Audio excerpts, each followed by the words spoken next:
that it's the only car you're going to get in your lifetime.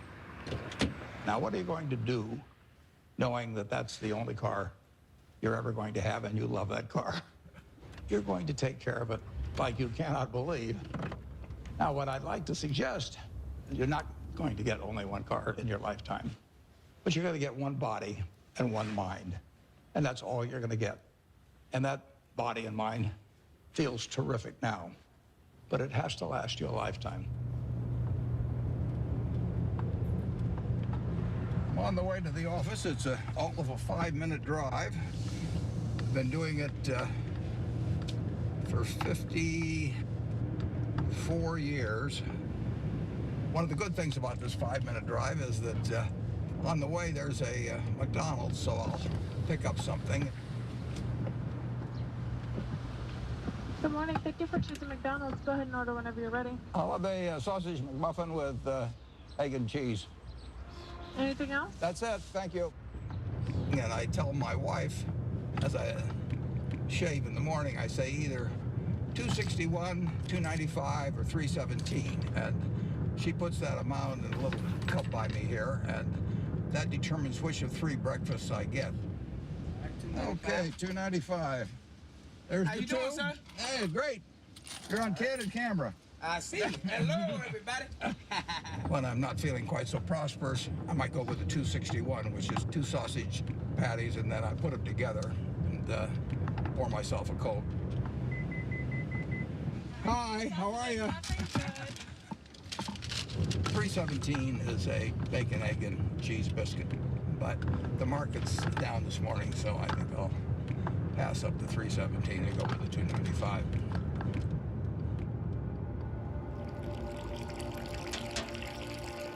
I like numbers. Started before I can remember. It just felt good working with numbers. I was always playing around with numbers in one way or another, and it was fun to have a bunch of guys over and have them betting on which marble would reach the drain first. I had a lot of energy as a kid. I was inquisitive, and I was the youngest one always in the class because I'd skip. I've always been competitive. I like to read more than most kids. I really like to read a lot. My Aunt Edie gave me a copy of the World Almanac, and that was heaven to me. And I can still tell you that the almost population was 214,006 in 1930. Some numbers just kind of stick with you. And very early, probably when I was 7 or so, I took this book out of the Benson Library called 1,000 Ways to Make $1,000. And one of the ways in this book was having penny weighing machines. And I sat and calculated how much it would cost to buy the first weighing machine and then how long it would take for the profit for that one to buy another one. And I would sit there and create these compound interest tables to figure out how long it would take me to have a weighing machine for every person in the world. I had everybody in the country weighing themselves 10 times a day, and me just sitting there like John D. Rockefeller's weighing machines. The allowance when I was a little boy was a nickel a week, but I liked the idea of having a little more than a nickel a week to work with, and I went into business very early. I started selling Coca-Cola door-to-door. I sold gum door-to-door, or sold Saturday Ink Post, Liberty Magazine, Ladies' Home Journal, you name it. I think I enjoyed the game almost right from the start. But I like being my own boss. That's one thing I liked about delivering papers. I could arrange the route I wanted. Nobody was bothering me at 5 or 6 in the morning.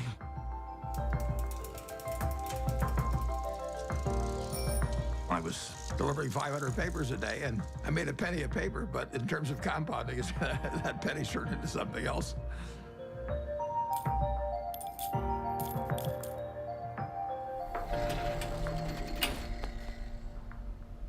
Einstein is reputed to have said that compound interest is the 8th wonder of the world or something like that. And it goes back to that story you probably learned when you were in grade school where somebody did something for the king and the king said, "What can I do for you?" And he said, "Well, let's take a chessboard and put 1 kernel of wheat on the first square and then double it on the second and double it on the third." And The king readily agreed to it, and by the time he figured out what 2 to the 64th amounted to, he was giving away the entire kingdom. So it's a pretty simple concept, but over time, it accomplishes extraordinary things.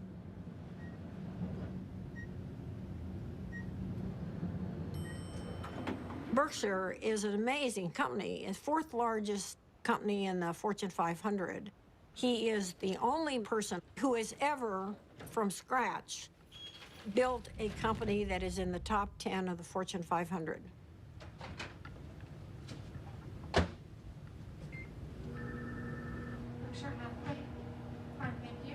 Well, Berkshire is a holding company of sorts. It owns a large number of separate businesses that operate independently of each other and, to a great extent, from the parent company, Berkshire Hathaway.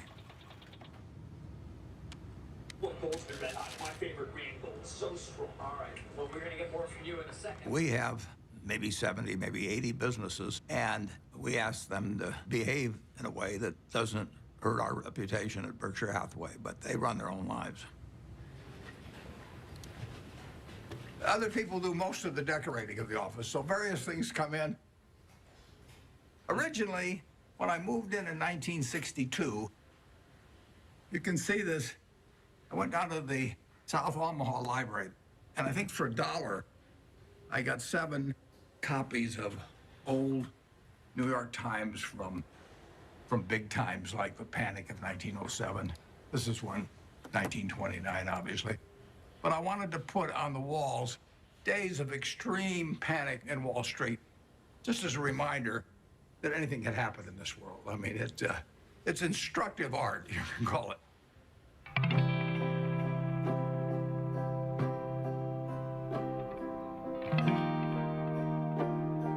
I was born in 1930 here in Omaha, Nebraska, during the stock market crash.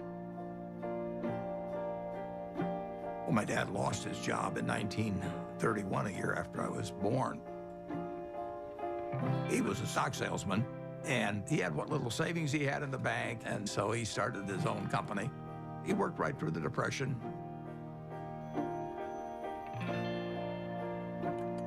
He had an investment company, and as an adult, when I look back, I thought, wow, did that ever take a lot of nerve? Sometimes we'd go down there on Sunday and we could play with the adding machine. My brother and I tended to play the games together. And I remember at one point, he said to me, I'm going to be a millionaire by the time I'm 30 or something like that. It was totally outside of anything my family had experienced, but he just was unusual that way. Well, I was the oldest, and then my brother, and then my sister. And my father would go to New York periodically to check on businesses and stocks and things like that. And he'd come back, he always had a costume for each of us, and Warren loved it. He was very good-natured. He was quiet. It was hard to tell he was a genius at that point. But, I mean, who was looking? The first books I read on investment were actually in my dad's office. Pretty soon I read all the books in the office and read some of them more than once. My dad had various nicknames for me. He'd call me Fireball sometimes because I'd start little businesses. He didn't care about money at all. He believed very much in having an inner scorecard and never worry about what other people are thinking about you. You know, just if you know why you're doing what you're doing, that's good enough.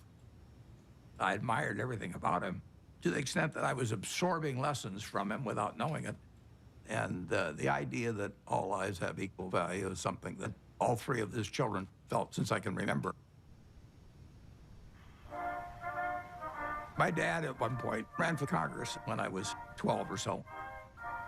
It was a very Republican household. I campaigned for him, my sisters campaigned for him.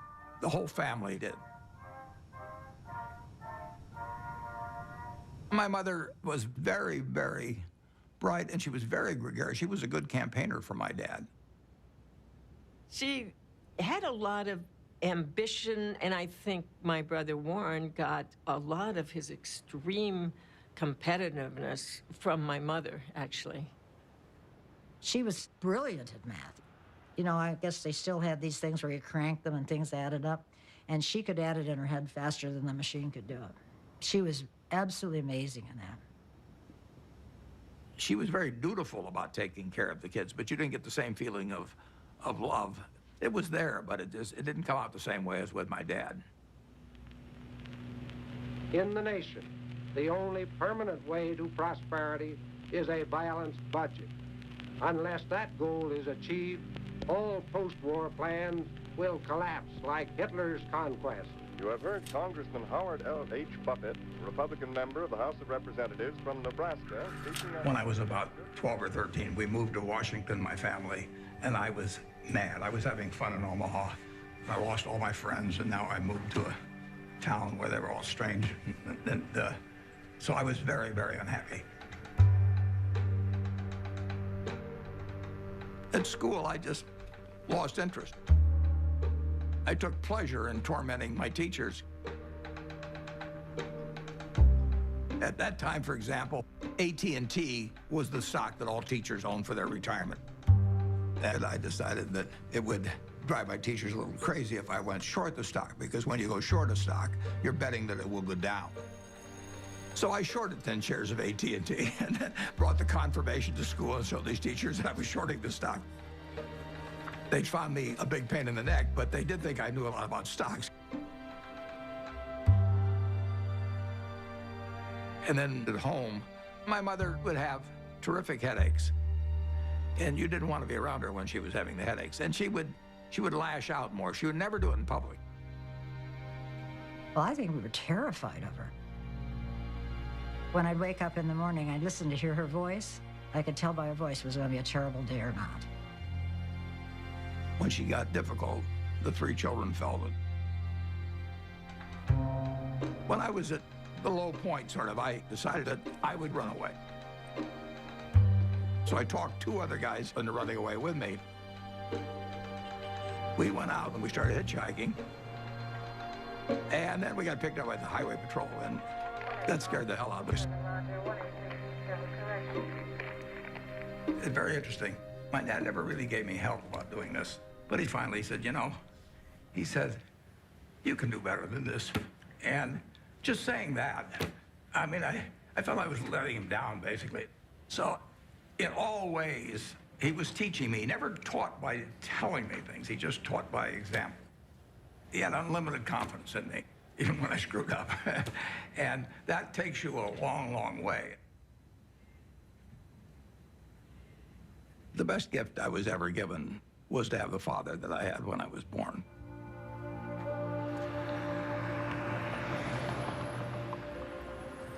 I didn't want to go to college. I was 16 when I got out of high school, and I was buying stocks. I mean, I actually was having a pretty good time, and I didn't see that there really was much to be gained by going to college, but my dad kind of jollied me into it.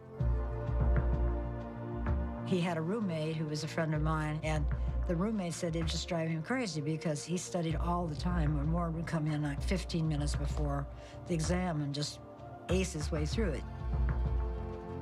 I finished in 3 years because I had enough credits, then I was in a hurry. I wanted to get out. When I got out of the University of Nebraska, I applied to Harvard Business School. They told me I was to get interviewed in a place near Chicago. I got there, and he interviewed me for about 10 minutes. And he said, forget it. You're not going to Harvard. And so now I'm thinking, what do I tell my dad? You know, this is terrible. And it turned out to be the best thing ever happened to me. Later that summer, I was looking through a catalog, and in the catalog, it had these names of people that were teaching. And one was Graham and another was Dodd. I had read this book by the two of them, so I wrote him a letter in mid-August, and I said, Dear Professor Dodd, I said, I thought you guys were dead. But now that I found out that you're alive and teaching at Columbia, I would really like to come. And he admitted me. So, you know, that it just shows you never can tell.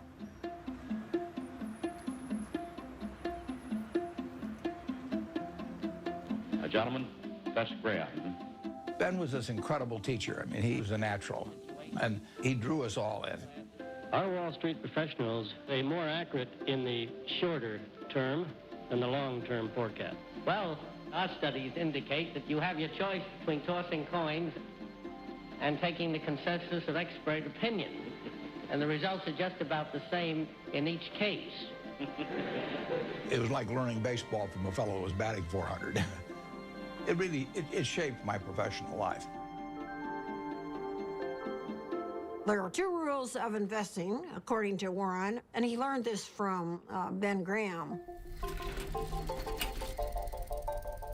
Rule number 1, never lose money.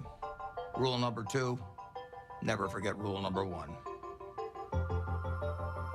Ben Graham basically coined the term value investing. He believed in careful scrutiny of a company's financial statements, and that if you bought value, it would eventually prove out. A few years ago, I went to Amazon, and sure enough, they had this manual there. So, while reliving my youth, other guys were going to Amazon probably and buying old Playboys or something, but I bought old Moody's manuals instead. And when I got out of school, I started selling stocks. I was 20 years old at the time and looked about 16 and acted about 12. So I was not the most impressive salesperson anybody ever met. But what I would do was I went through page by page looking for possibly undervalued stocks. Is this like going through an old family album? Better.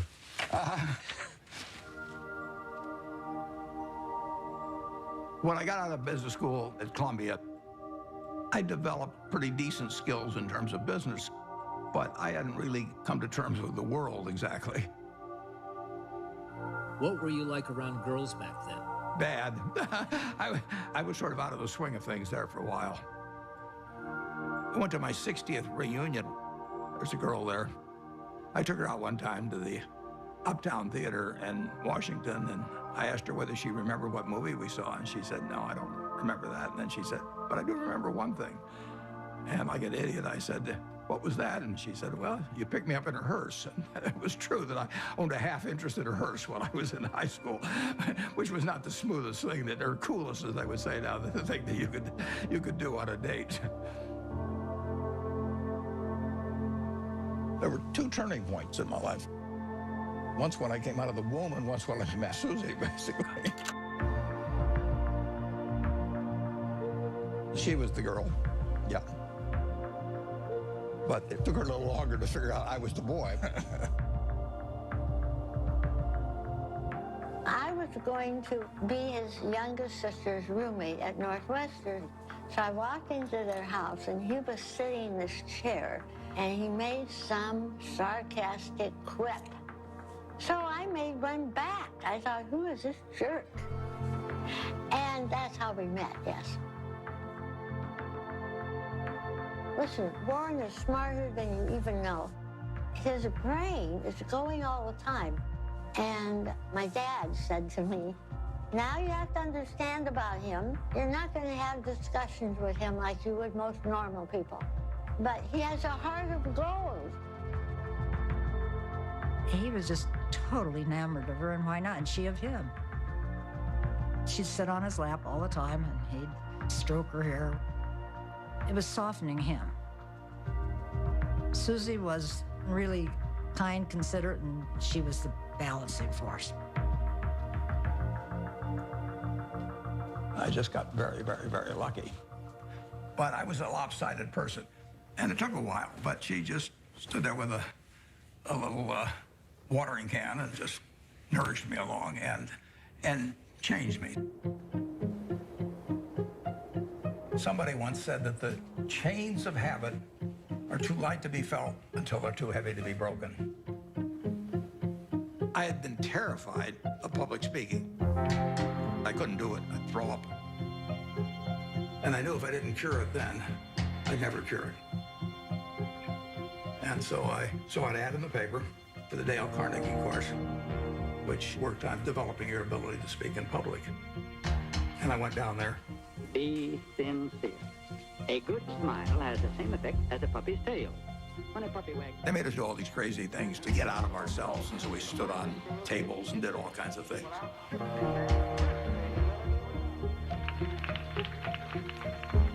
If I hadn't have done that, my whole life would have been different.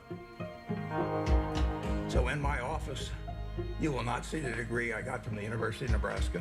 You'll not see the master's degree I got from Columbia University, but you'll see the little award certificate I got from the Dale Carnegie course.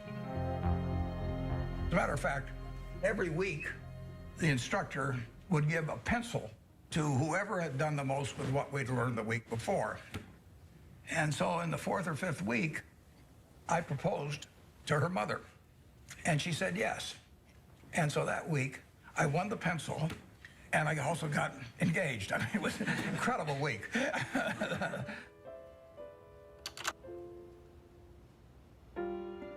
wedding date was kind of interesting because I couldn't see anything without my glasses, and I was so nervous that I just decided I'd take off my glasses and I wouldn't be able to see all those people out there.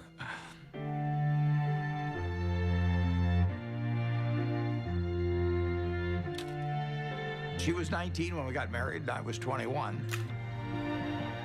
But she was so much more mature than I was, there's no comparison.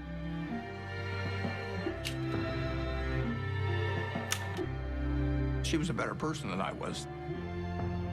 But when you get married, it's not a question of saying I'm going to put a 14% factor in for humor and 17% for intellect and 22% for looks. It doesn't work that way. I knew it was the right decision, and it was.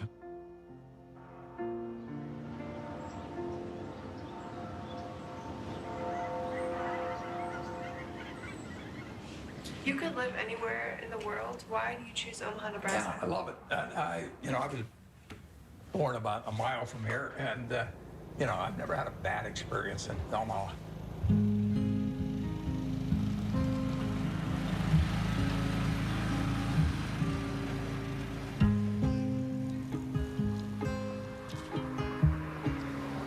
Omaha and Nebraska are home to me. Everything about it seems like home. It's a pace, it's relationships. There's a lot of continuity, there's a lot of community, there's a lot of friendship. It's a very solid place and friendly place in which to grow up and in which to conduct a business.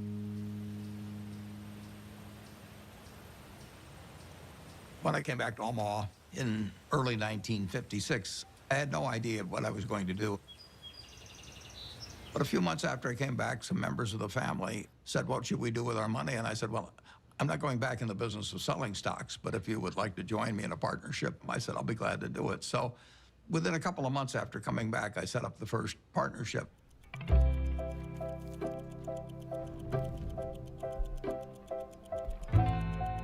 I wrote all the checks individually. I filed 11 income tax returns. I took delivery on stocks for all the different companies. I was a one-man band there for 6 years.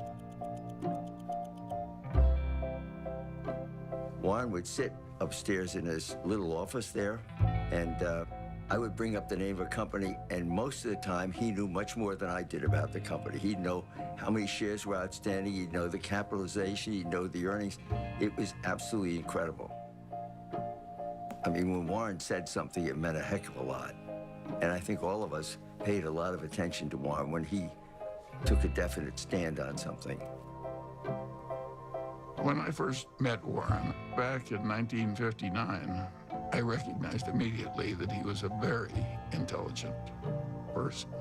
For the last 4 or 5 years, the stock market has been booming along and presumably forecasting better business, which has really not materialized. So maybe the stock market is really correcting a previous incorrect forecast this time rather than making a new correct one. He made a lot of money buying thinly traded securities that were incredibly cheap statistically. Warren was at that time dealing with small companies, and his investments often were to buy a company that you could figure was a discarded cigar butt, but it had one more smoke in it. And he wanted to buy at the right time to be able to benefit from the one smoke. The first partnership started with $105,100. I put up the 100 and the other people put up the 105,000. And then at the start of 1962, I moved to Kiewit Plaza. And by the time I moved to Kiewit Plaza, we had $7 million invested, and a fair amount was profits. I was then renting a house. I never owned a house to that point. And then 2 years later, I bought the house I live in today in 1958.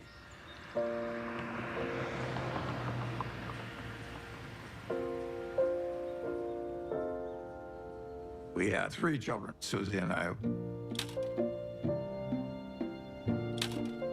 And we had them young, incidentally, which was, I think, a very good thing.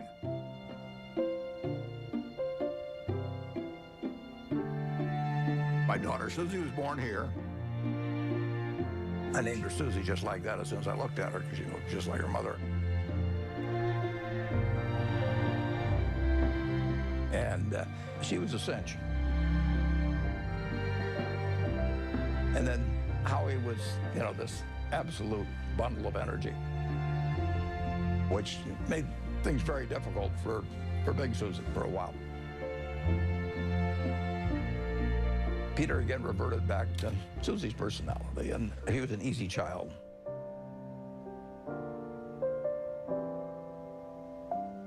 Well, you know, I would describe my childhood as normal, but who knows what normal is? People often think, you know, well, Warren Buffett was this famous rich guy. He was not famous and he wasn't rich when we were growing up. What I saw first and foremost, day in and day out, was consistency. Every day we'd hear the garage door close in the house, and then like clockwork, my dad would come in the door, I'm home, and we'd all eat dinner together, which I think surprises a lot of people. My dad used to rock me to sleep at night and sing Over the Rainbow. So I have this insanely sentimental attachment to that song. I've always had a really close relationship with him.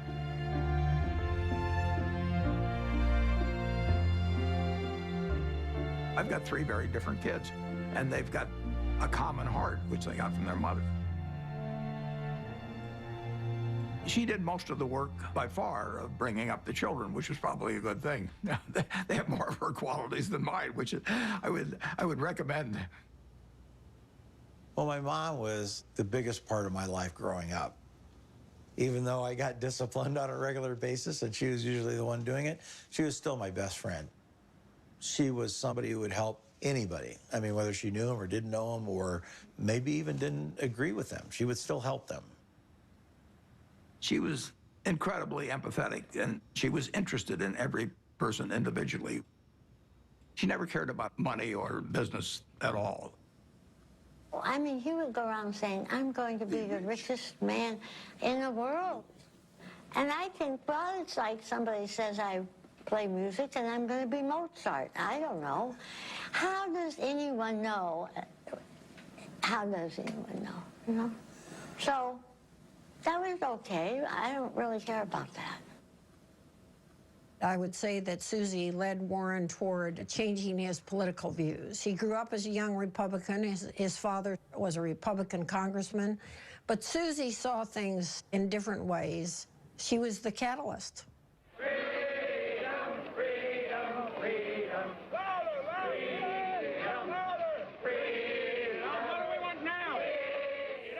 When the children were growing up, I was very involved in civil rights. I was immersed in it, and I think that's what made Warren a Democrat. He would go with me to hear speakers. I remember that speech that Martin Luther King gave. That was one of the most inspiring speeches I've ever heard. I come to say to you this afternoon, Took me right out of my seat. My wife was with me, and we both had the same experience. It was interesting. In that speech, he talked about truth forever on the scaffold, wrong forever on the throne, but that scaffold sways the future. Well, he was going to be dead in 6 months, but that scaffold did sway the future. My wife was more active than I was, but I was 100% with her mentally. I was just working a little more on my own investments. But it did make a difference what we were going to do with the money after we made it. I thought I would pile it up over the years, then she would unpile it in terms of running one very large foundation. And I was particularly good at compounding money, and therefore society would benefit by waiting. I was genetically blessed with a certain wiring that's very useful in a highly developed market system where there's lots of chips on the table. And, I happen to be good at that game.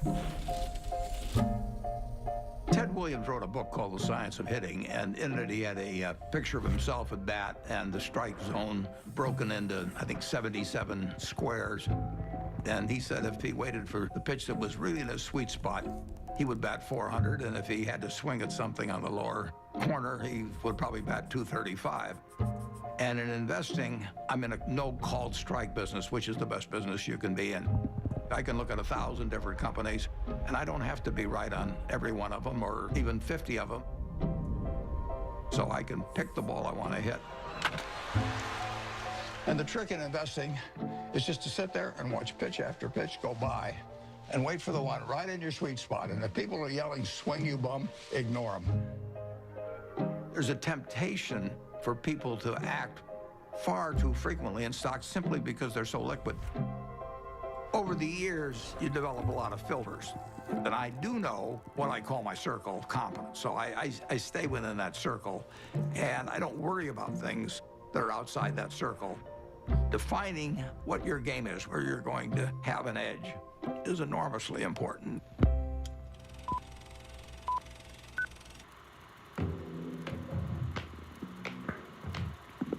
I bought the first shares of Berkshire in 1962, and it was a northern textile business destined to become extinct eventually. And it was a statistically cheap stock in a terrible business.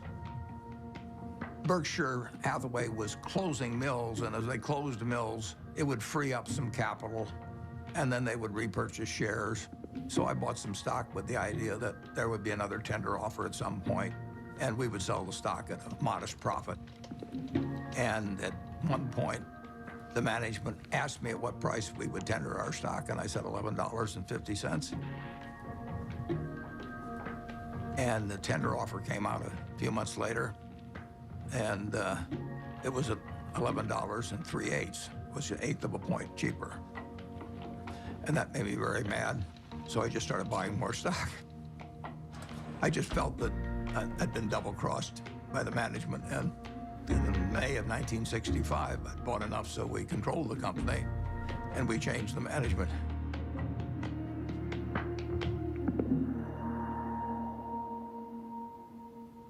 That was a pretty silly way to behave, as Warren has recounted in retrospect. One of the reasons Warren's successful is he's brutal in appraising his own past. He wants to identify misthinkings and avoid them in the future. But it was an accident that he chose Berkshire Hathaway. If the chairman hadn't tried to cheat him out of an 1/8, there wouldn't have been any Buffett-Berkshire Hathaway history. If you're emotional about investment, you're not going to do well. You may have all these feelings about the stock. The stock has no feelings about you. Looking back, it's interesting, that tender offer, I didn't realize it, but it happened about 5 days after my dad had died. And whether that had affected me or not, I don't know.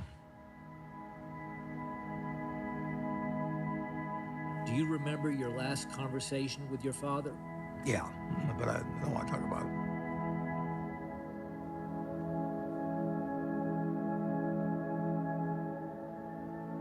I think it just sobered him and hurt him.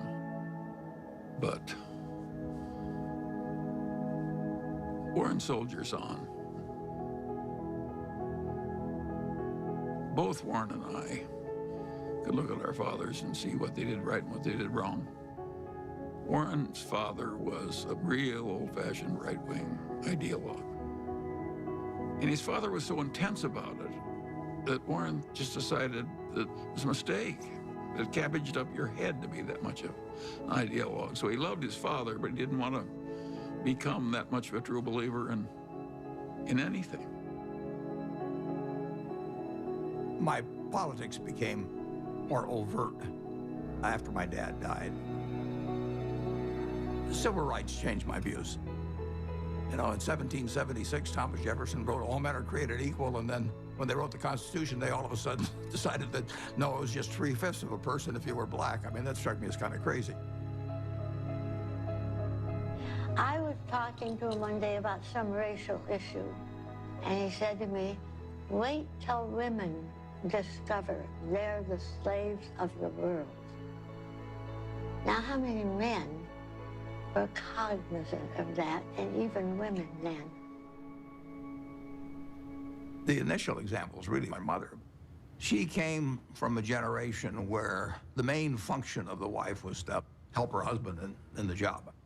And my sisters are fully as smart as I am. They got better personalities than I have, but they got the message a million different ways that their future was limited, and I got the message that the sky is the limit. And it wasn't due to a lack of love or anything of the sort. It was the culture. On the other hand, you can look at the flip side of that and say it's quite encouraging, because if you look at what this country accomplished, only using half of its talent, just think of the potential for the future. I'm enormously bullish on America over the future, and part of the reason is that we, by some rather stupid decisions, essentially put half our talent on the sidelines.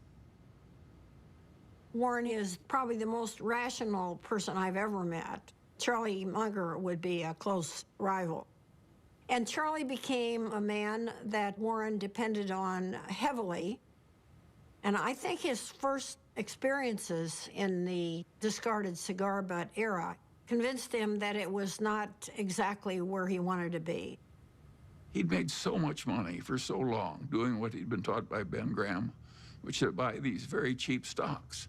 And if they were cheap enough, he didn't care it was a lousy company and a lousy management. He knew he was going to make money anyway just because of the cheapness. Charlie Munger has had a big impact on me in moving me toward looking for wonderful companies at fair prices rather than fair companies at wonderful prices. And that was enormously important because it enabled Berkshire to scale up in a way that would have been impossible to do otherwise. Yep. What are the key indicators you look for within companies before making an investment? Well, I look for something that does give them a moat around it. We have a company called See's Candy out on the West Coast. See's Candy is boxed chocolates. If you give a box of See's chocolates to your girlfriend on the first date and she kisses you, we own you. We can raise the price tomorrow and you'll buy the same box. You're not going to fool around with success. So the key there is the response. You do not want to go home on Valentine's Day and say to your wife or your sweetheart, preferably they're the same person, you don't say, "Here, honey, I took the low bid." It doesn't work. Price is, to a degree, is immaterial. If you've got an economic castle, people are going to come and want to take that castle away from you. And you better have a strong moat. You better have a knight in the castle that knows what he's doing. You're not buying an asset. You're buying a name. You're buying a brand. You're buying a real franchise here. And Charlie was more responsible for that than anybody. We were mental partners right from the moment we met. I want to know, going back 50 years, what it was like when you first met Warren. Well, I thought he was a prodigy. And I got a lot of criticism. My wife said, "Why are you paying such enormous respect to that young man with a crew cut who won't eat vegetables?" He's ungodly smart. He's got a much broader intellect than I do. And he's magnificent at being able to condense important ideas into just a very few words. If you're not interested in the economic scene right now, you're mentally dead. Charlie has no tact. All right, let's talk a little bit about bankers. Charlie on Friday compared them to heroin addicts. Yeah, well, that's colorful, Charlie, but I would not have chosen that. I once wrote of him that when they handed out humility, he didn't get his fair share. The ideal way to run a headquarters is to have one man, preferably over 80, sitting in an office by himself. Anything else is pure frippery. He's always honest in what he tells me, so I listen to him. We never had an argument. We just kind of roll with it easily. Suppose Warren doesn't want to do something that I would have done. And suppose that happens 4 times over 40 years or something. What the hell difference does it make to me? Net, the record is working out fine.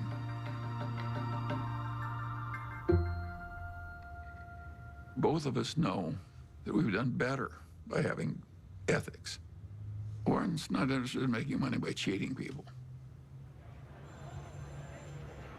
Warren's opinions of Wall Street investment bankers would not endear him to their mothers. He feels that they're, for the most part, not out for their clients. They're out for their own business interests. In the late 1960s, there were just a flood of accounting shenanigans and mergers built upon false accounting and misleading people.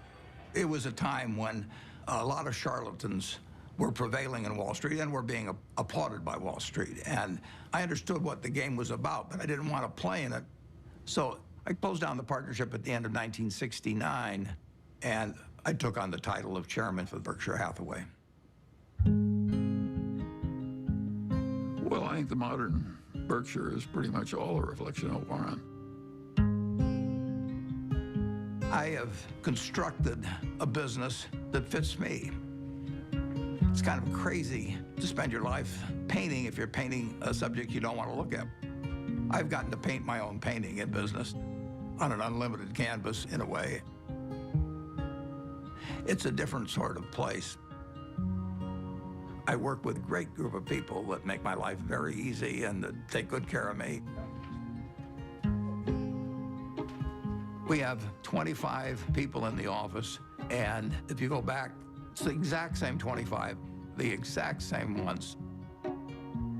We don't have any committees at Berkshire. We don't have a public relations department. We don't have investor relations. We don't have a general counsel. We don't have a human relations department. We just don't go for anything that people do just as a matter of form. It's exactly the life I like. And it's not work to me. It's just a form of play, basically.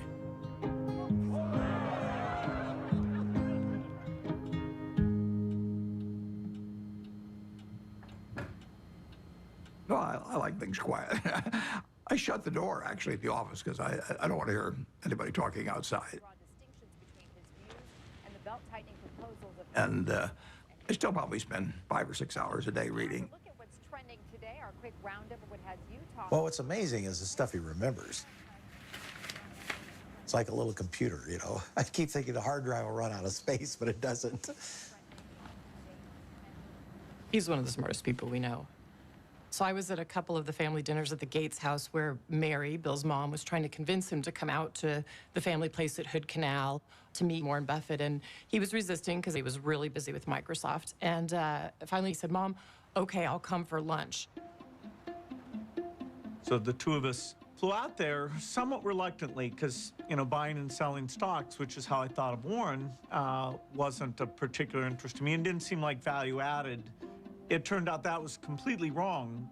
We knew that day that we'd be very close friends. In fact, we just couldn't get enough of each other. Shortly after I met Bill Gates, Bill's dad asked each of us to write down on a piece of paper one word that would best describe what had helped us the most. Bill and I, without any collaboration at all, each wrote the word focus. Well, focus has always been a strong part of my personality. If I get interested in something, I get really interested. If I get interested in a new subject, I want to read about it, I want to talk about it, and I want to meet people that are involved in it. We both love to work hard. You know, neither of us like frivolous things. You know, he doesn't know much about cooking or art or a huge range of things. I can't tell you the color of the walls in my bedroom or my living room. I don't have a mind that relates to the physical universe well. Warren checking the Dow. But the business universe, I think I understand reasonably well. Warren's ability to size up people and businesses, it's a pretty magical thing. He is the best at that of anybody we know. We should all try to be 20% as good at that. I like to sit and think. And I spent a lot of time doing that, and sometimes it's pretty unproductive, but I find it enjoyable to think about, particularly about business or investment problems. They're easy. It's the human problems that are the tough ones. Sometimes there aren't any good answers with human problems. There's almost always a good answer with money.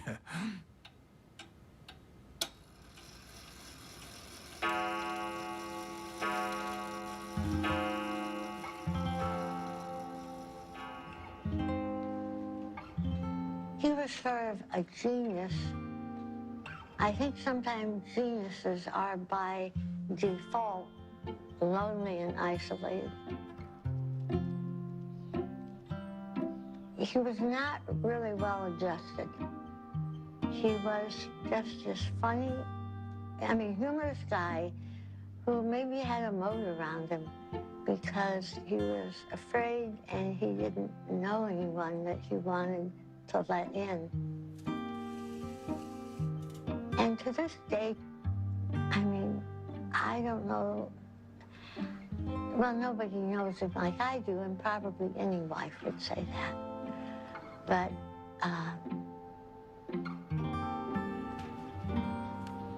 he's a loner in a sense.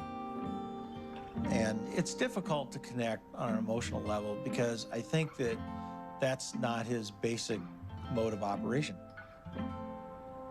He was there, physically, but he was upstairs reading all the time.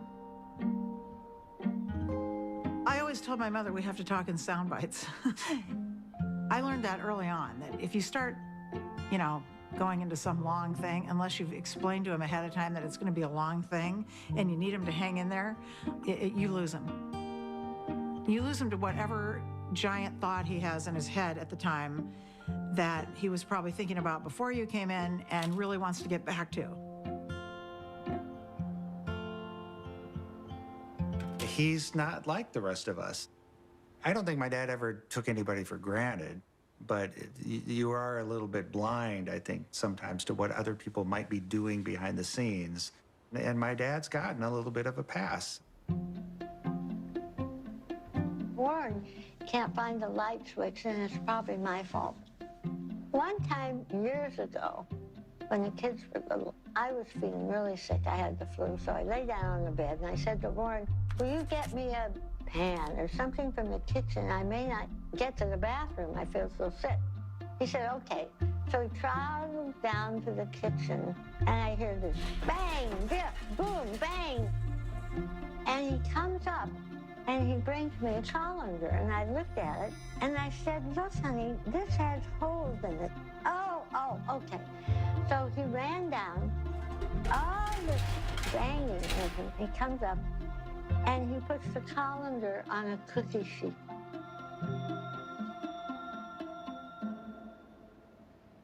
Physical proximity to Warren doesn't always mean that he's there with you. He's so cerebral, you see. And that's why I learned to have my own life. We were two parallel lines, but very connected when he was open to connecting. I did make a joke at one point. I said, we could make a tape of Mom yelling, bye, Warren, I'll be back later, and then have the door slam, and you would just think she was here. I don't think he knew what she was doing most of the time. Once Howie and I were both gone, as we've gotten older, she started to see the writing on the wall here and, just started trying to figure out how she could at least have some more, she called it, a room of her own.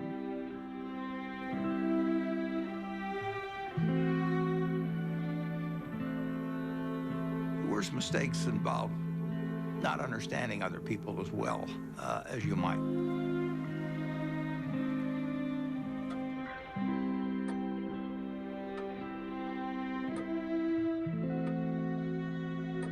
Well, she left Omaha in 1977, and there really isn't much to say about that.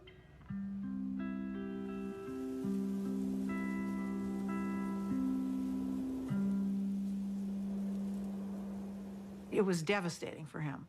And I came home because I can't say I was mad at her exactly, but I kept thinking, how can you leave him? He can't function by himself. So my mother, she'd asked a bunch of her friends to sort of look in on him. And Ostrid was one of them. So I called Ostrid. I said, Ostrid, will you take Warren, make him some soup? Go over there and look after him because he's not going to make it. And It took him a while to figure it out, but he figured it out. I said, I'm not leaving you because I'll be wherever you want me when you want me. My mom moved to San Francisco, and I think one of the reasons it was important for her to leave Omaha was because she just felt like she was kind of trapped in this environment, that everybody knew who she was, that she, couldn't have her own identity. He knew that there was something she needed to do, and that she really recognized that the money gave us all and her a choice in a lot of ways that a lot of people didn't have. There was a time Warren was getting criticized that here was this very, very rich man who was getting richer every year and really wasn't giving a lot of money away. And there was terrific criticism by some people, which Warren never said anything about. The biggest thing in making money is time. You don't have to be particularly smart, you just have to be patient. Susie didn't want to wait as much as I did, but she never quite appreciated compounding like I did. That is a disagreement we have. I run a foundation now. I think we should be giving more money away. But I understand why we don't, because it's business. To me, the crux of it is that it wasn't the money itself. You can see that in the way he lives. I mean, he doesn't buy huge paintings or build big houses or anything like that. It's all mental with him. And the money is his scorecard. And he used to say to me, everybody can read what I read. It's a level playing field. And he loves that because he's competitive.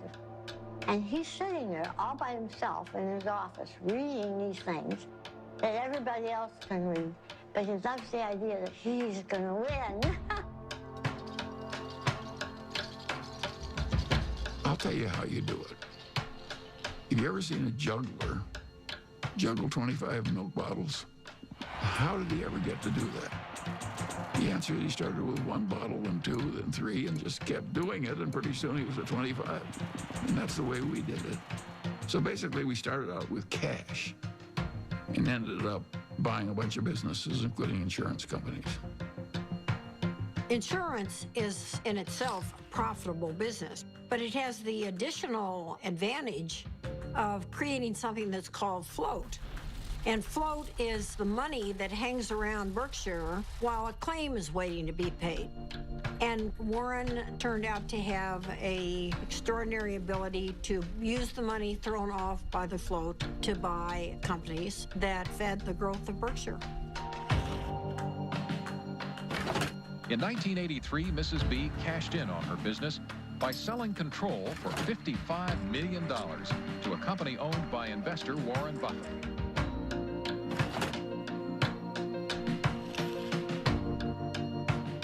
Warren was quite an expert about newspapers. He got interested in the Post because he recognized it as a greatly undervalued company. He had to write me a letter. Dear Mrs. Graham, I've just bought 5% of your company, and I mean you no harm. And I think it's a great company. I know it's Graham owned and Graham run, and that's fine with me. And I thought, whoa, this guy's really terrific. He used to come to board meetings with about 20 annual reports. And he would take me through these annual reports. I mean, it was like going to business school with Warren Buffett. Kay Graham did introduce Warren to the world of Washington, entirely different group than he had ever dealt with before. It was clear that working with Kay gave him a different kind of confidence, and he was the star. Everyone wants to hear what Warren Buffett has to say. The Oracle of Omaha, building his image and having some fun. Berkshire shares have increased more than 2,000% in value, one of the largest market capitalizations in the world, and it could grow a lot larger since Warren Buffett shows no sign of slowing down. So how did he do it? By investing in what he knows and understands. Good old-fashioned American brands like Coca-Cola, Fruit of the Loom, and Dairy Queen. What inspired you? This inspired me. Find what you like. Is that what Yeah, absolutely. Today, the Coca-Cola Company will sell almost 2 billion 8-ounce servings of one form or another of Coca-Cola products. Now, if you get an extra penny a day, a penny a serving, that's $20 million a day. That's $7.3 billion a year from 1 penny more. When you own Coca-Cola, you own a little piece of the minds of billions and billions of people. That is really good. Who's got the most $100 bills these days? Well, his name is Warren Buffett in this country, and he has just displaced his friend Bill Gates as the richest businessman in the world.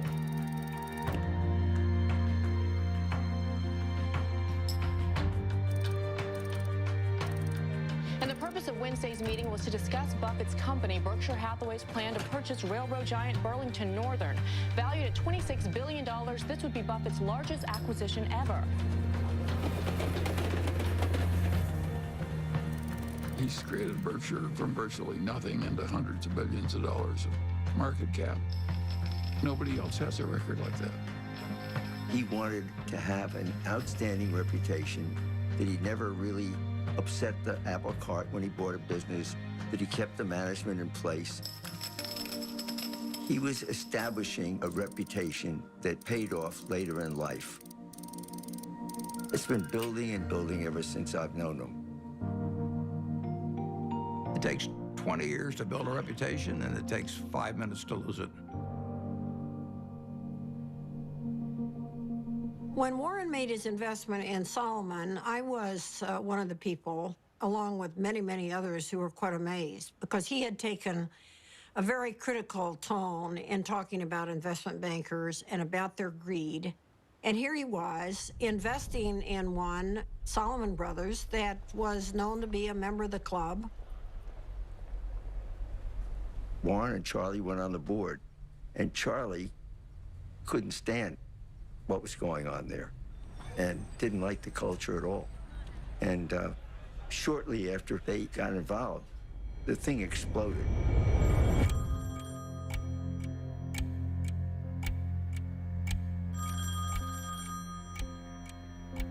In 1991, on a terrible day in August, I got a call, and the two top officers of Solomon were on the other end, and they said that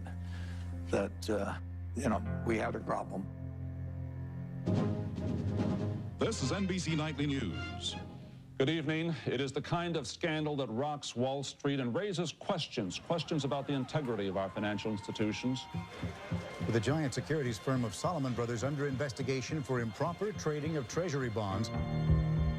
Solomon admitted it exceeded the limit of trading in government bonds, once by buying bonds in the name of a customer who didn't even know about the deal. Solomon Brothers is under investigation by the Treasury Department, the Federal Reserve, the SEC, and the Justice Department. But more important than the fate of the firm itself is the impact their actions could have on the public trust and on the credibility of the American market worldwide. The company owed $150 billion. It owed more money than any other private company in the United States at the time. And that night, I met with the man that ran the Federal Reserve of New York, who was the sheriff, in effect. And I said, I've never really owed very much money before. I said, I've got a little mortgage on a house, but $150 billion is a little staggering. And I was hoping he would say, well, don't worry, Warren, we'll give you a few weeks to breathe. And he said to me, prepare for any eventuality.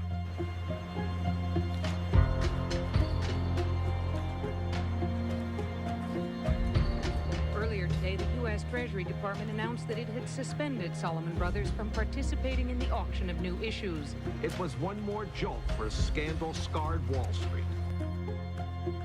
The Fed was in effect saying, you're an evil force, and we don't want you trading our bonds. It was a huge turning point for Warren. And he believed that at that particular point, his reputation was on the line. Warren had 24 hours to make up his mind as whether he was going to go forward or just bow out. And I think at that point, Solomon Brothers could have gone into bankruptcy. And Warren stepped up and took responsibility. Okay, I'm Warren Buffett. I was elected interim chairman of Solomon Inc. A few hours ago at a board of directors meeting. Why was it necessary for you to step in, and what is your mandate of leadership? I think that it was necessary to step in because I would do whatever was needed to dig out any bit of information about what's happened in the past, and I would do everything I could to make sure that things are exactly right in the future. Mr. Buffett, are you satisfied that the worst... I had to convince the Treasury that what was done in the past was awful and stupid, and they had every right to be furious at us. But this firm employed 8,000 people, and it was going to go out of business unless they let us continue, basically. Warren believed that there was a too big to fail scenario. The term was not used then, but he believed that Solomon was too big to fail. And if Solomon went down, it would take other important parts of Wall Street with it. We had this death knell from the Treasury, so I called the Treasury. Nick Brady was the secretary. You know, I'm pleading for my life, and I'm sure my voice was cracking and everything else. I said, Nick, this is the most important day of my life. And that I really did feel that it was going to be a colossal disaster. He wasn't sure I was right at all. In fact, he probably thought I was wrong, but he knew that I felt what I was saying. So the Treasury modified its order, and in effect, of course, it was quite an endorsement. It was huge.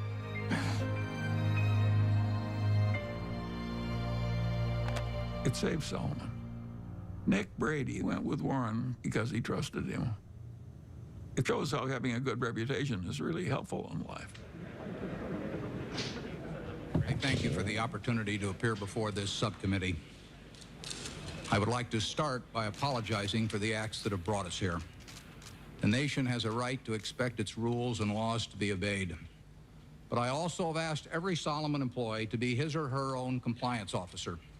After they first obey all rules, I then want employees to ask themselves whether they are willing to have any contemplated act appear the next day on the front page of their local paper, to be read by their spouses, children, and friends.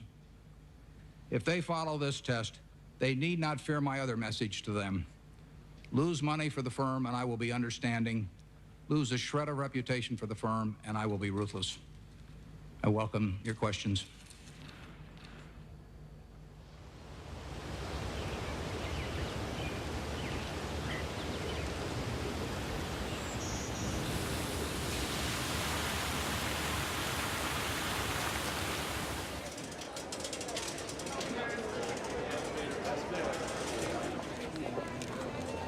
It's been 50 years since I formally took control of Berkshire Hathaway, and step by step, we've created something that is kind of what I dreamt we might create over time, but it took a lot of time to do it. It never seemed like we were making that much progress on any one day, but compound interest works. When you think back 50 years ago when you founded this company, did you ever imagine it would be the 5th largest company in the world? No, I didn't. But if I was thinking about it, I wouldn't have thought in terms of being the 5th, or the 4th, or the 3rd. You would have wanted number 1. Well, I mean, if you're going to dream, you might as well dream.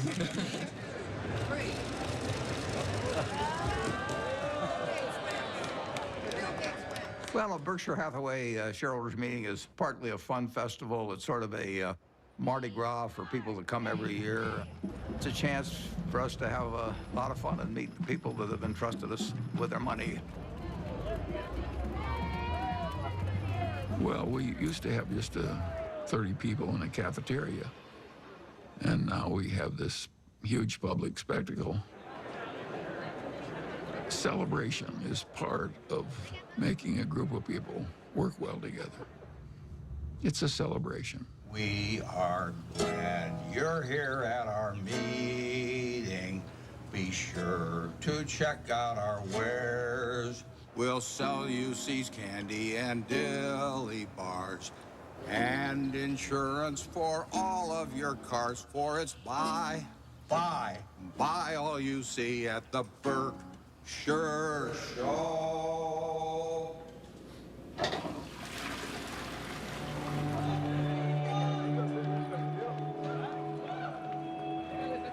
He truly loves to do what he does.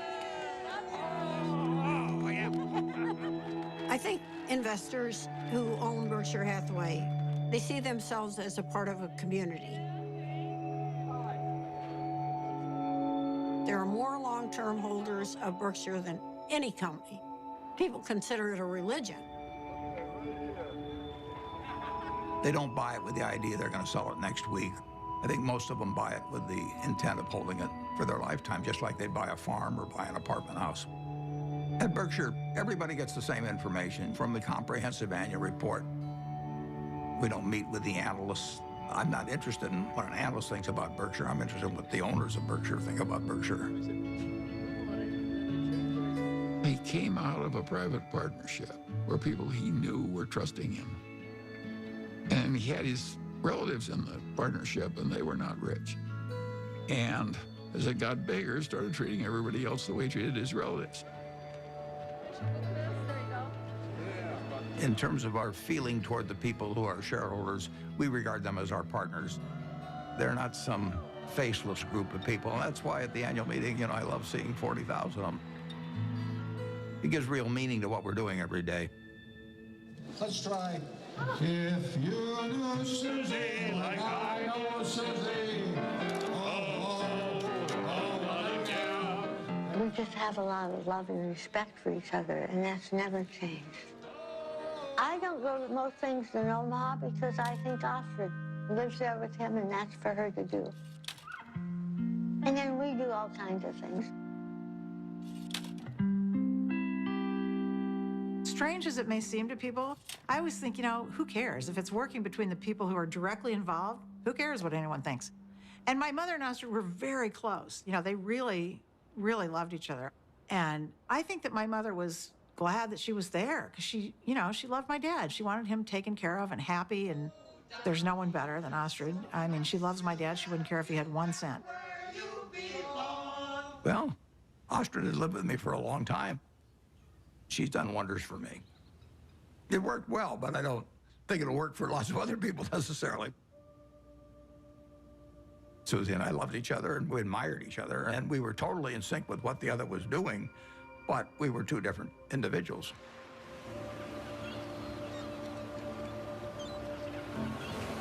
The first time Warren came out to San Francisco, we took a walk and he looked around, and he's not very visual. He was looking around and he said, this is your city.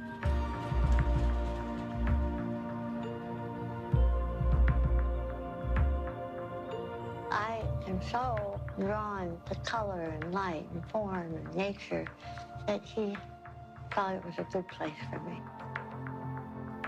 Over the years, I've developed a better understanding of human nature. I can learn a lot about investments out of a book, but I don't think you can learn as much about human beings. You really need some experiences, and I'm wiser in that respect than I was 40 or 50 years ago, even though I can't rattle off numbers the same way I used to be able to.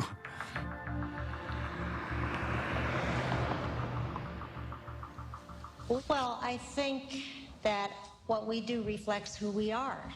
And that's true for everybody in this room. And if you do the work I do, you meet the best human beings in the world. People who've made a choice not to make money, but to serve other human beings. I think it's the best kind of life anyone could have. I was with her in Arizona at this Fortune Most Powerful Women's Conference, and she told me that she'd had a biopsy the day before, and I didn't really think much of it. Then we got home, and the biopsy results were not good. It was stage 4 oral cancer. I was on my way to a board meeting in India, and I remember saying to her, I'll see you when I get back. And she rarely cried, and she just started crying. I said, no, you need to stay here, and you need to come out for the operation. So we were all there, and the day she was going into the surgery that morning, my dad, it's funny, there's some of it he just can't, he just can't. The thought of something happening to her was just, for him, it was just the worst thing that could happen. She knew it was going to be really difficult. She knew The recovery was going to be brutal. So I think that she had that surgery for others. It was quite a big surgery. She couldn't talk, she couldn't swallow, she couldn't eat. But she came out, and I really was with her for the next 4 months or so. And my dad came out every week.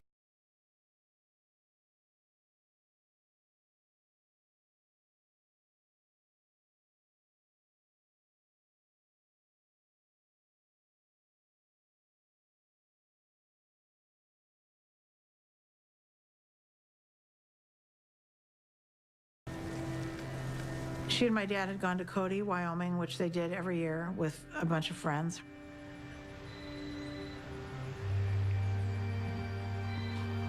And my dad called, this was, I don't know, 8 o'clock at night or something.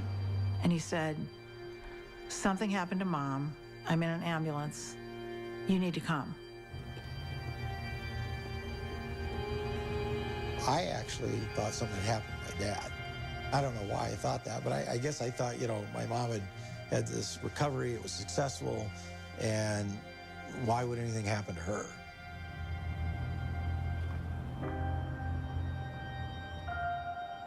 It was horrible. And a total shock.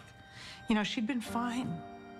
She'd been fine. They went off to Cody, and she was fine, and they were having dinner, and, you know, she didn't feel well after dinner, and she had the stroke.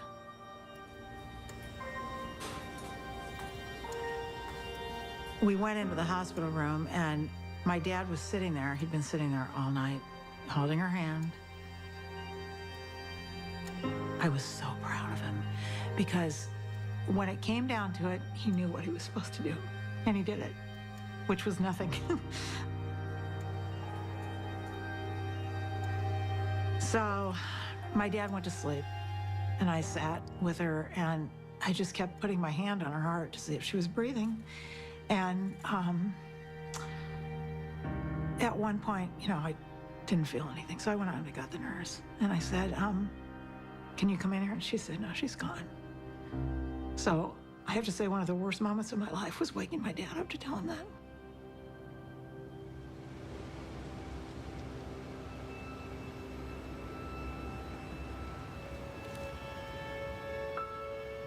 It's a very strange thing, love. You can't get rid of it. If you try to give it out, you get more back. If you try to hang on to it, you lose it.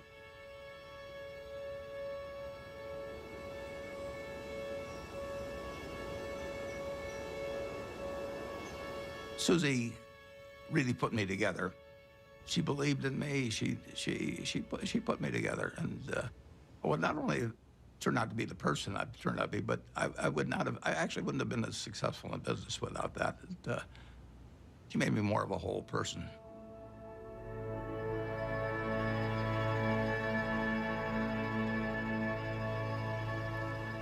He went dark, essentially quiet and inward for a certain amount of time.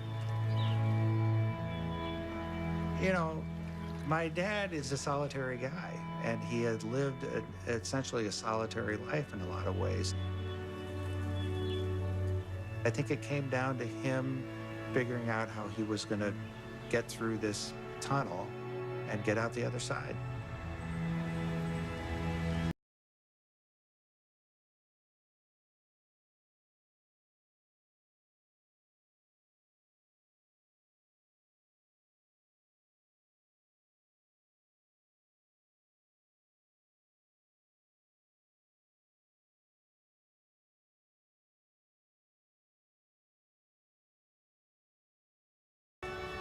Welcome. I'm Patty Stonecipher, the CEO of the Bill and Melinda Gates Foundation. And we appreciate you coming today, especially since I sent a very vague and very late notice to ask you to come to a conversation with Bill and Melinda on the future of philanthropy. So let's get on with it. I have the pleasure of introducing a good man whose great decision is going to change the world, Warren Buffett.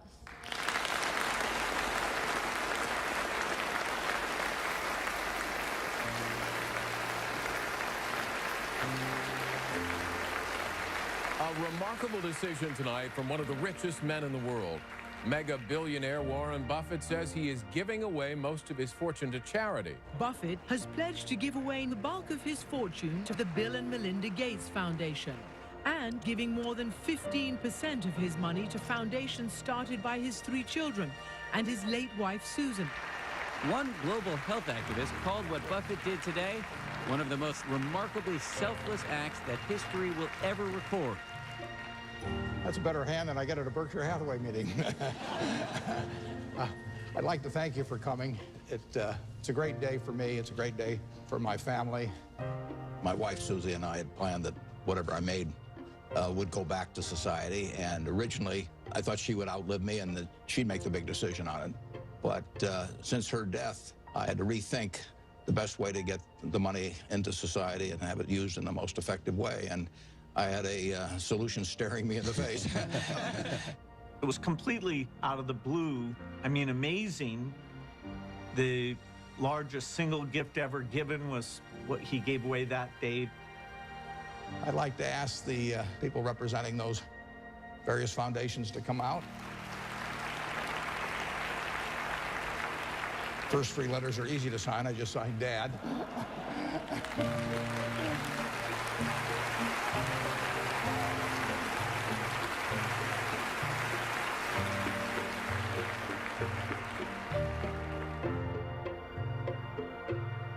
When he wrote the letter to us, he put something in that letter that was incredibly important to me, which was exactly how our foundation behaves, which is if you're going to try to bat 1,000, you won't do very many things that are important. But if you're willing to basically strike out a few times, you can really change something big. ICCN! Well, I feel terrific about the fact that my 3 children each run a separate foundation that combines their special interests, whether it's early education or whether it's farming in areas where people's techniques for using small plots of land could use a lot of improvement. All kinds of ways, vaccines, you name it. More powerful than Buffett's gift is the message he's sending to other wealthy Americans, that those who have the least in this world should benefit from those who have the most.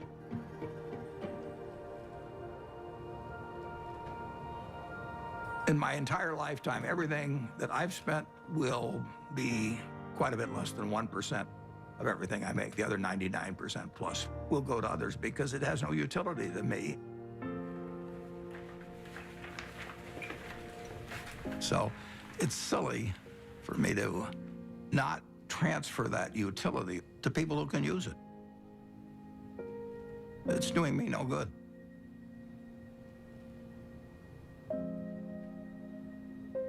I am so proud of what we do.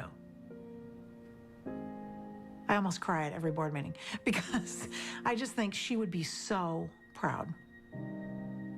And that is my biggest job, in my opinion, is to make sure that every penny gets spent the way she would want it spent.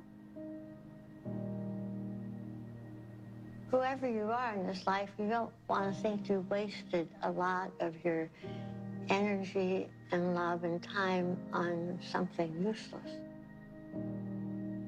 I always thought I'd marry a minister or a doctor or somebody out doing some valuable service to human beings. And the fact that I married somebody who makes just piles of money is really the antithesis of what I ever thought. But I know what he is, and he is, there's no finer human being than who he is.